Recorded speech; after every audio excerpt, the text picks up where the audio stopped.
And if we're not careful, my brothers and my sisters, there's not much difference between the world and the church.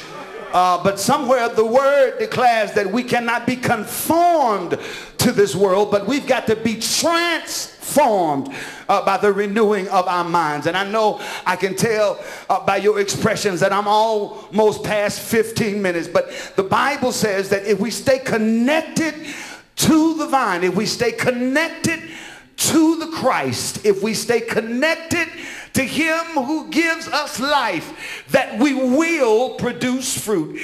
And I don't mean to imply that we are a fruitless church. I don't mean to imply that God is not doing great things through this ministry, but I do see some folk beginning to waver, because sometimes it seems like the fruit that is produced gets trampled underfoot. Sometimes it seems like the good that you do, everybody seems to take advantage of your good. Some folk take your kindness for weakness.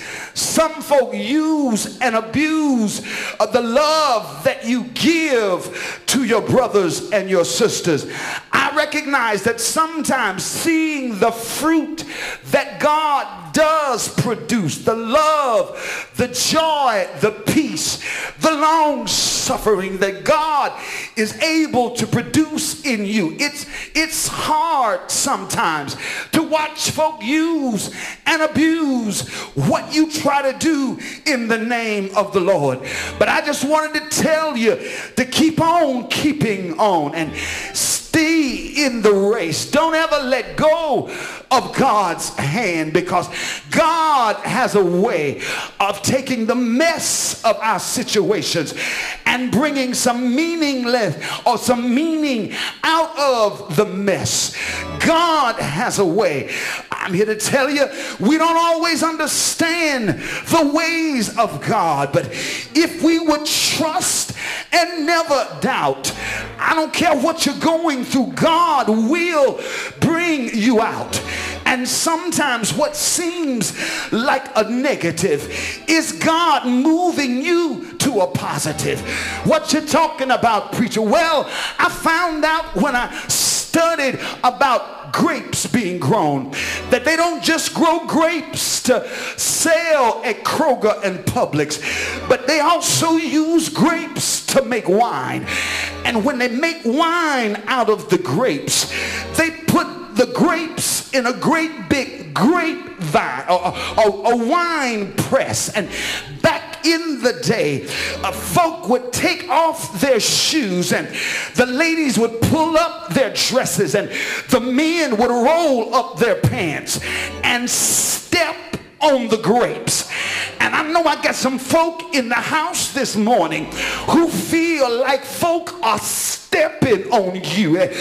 They mess with you, and the more good you try to do, it just feels like they put their foot on you. And you try to love your neighbor like you love yourself, and it just feels like they put their feet on you.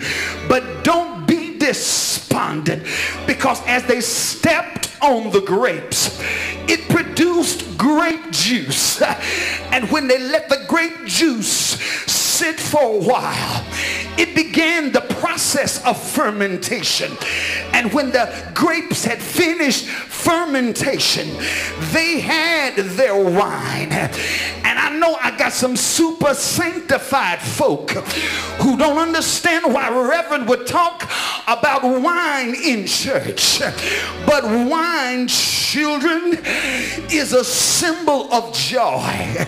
And I want you to know, if you just keep on producing fruit, keep on staying connected to God and his word, wine is a symbol of joy. And I want you to know this morning, when you let God take you through this trial and bring you through this tribulation, and let folks step on you sometimes, if you hold your hope and don't let go of your faith, joy will come in the morning. I don't know who I'm talking about, but take your cue from Jesus. They lied on him and they beat him. Somebody said he was unrecognizable. They put a crown of thorns on his head, trying to be facetious. They whipped him with a cap of 9 tails. 40 lashes was said to kill a man.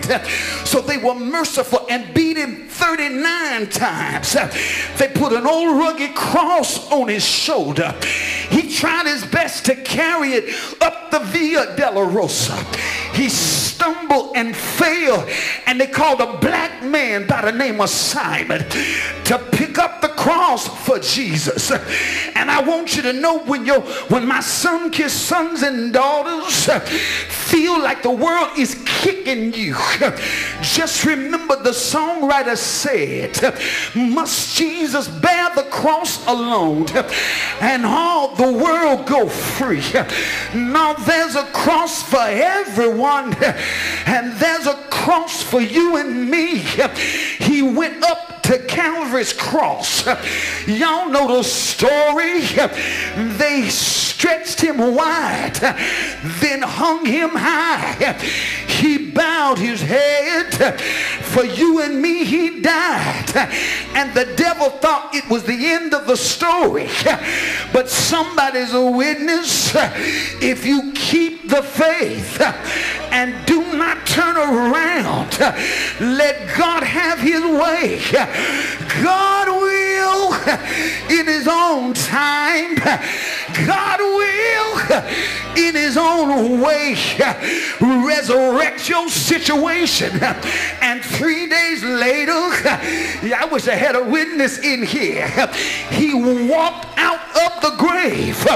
He didn't run like he was scared. He didn't run like he had to hurry. He took his time, folded his clothes, put them on the bed, stepped out and declared, all power is in my hand. And so when you get tired, don't forget, if you abide in him, let him abide in you. It's all gonna work out. Hold your hope. Keep the faith. Give God your best. Bear your fruit, and in due season God's gonna make yeah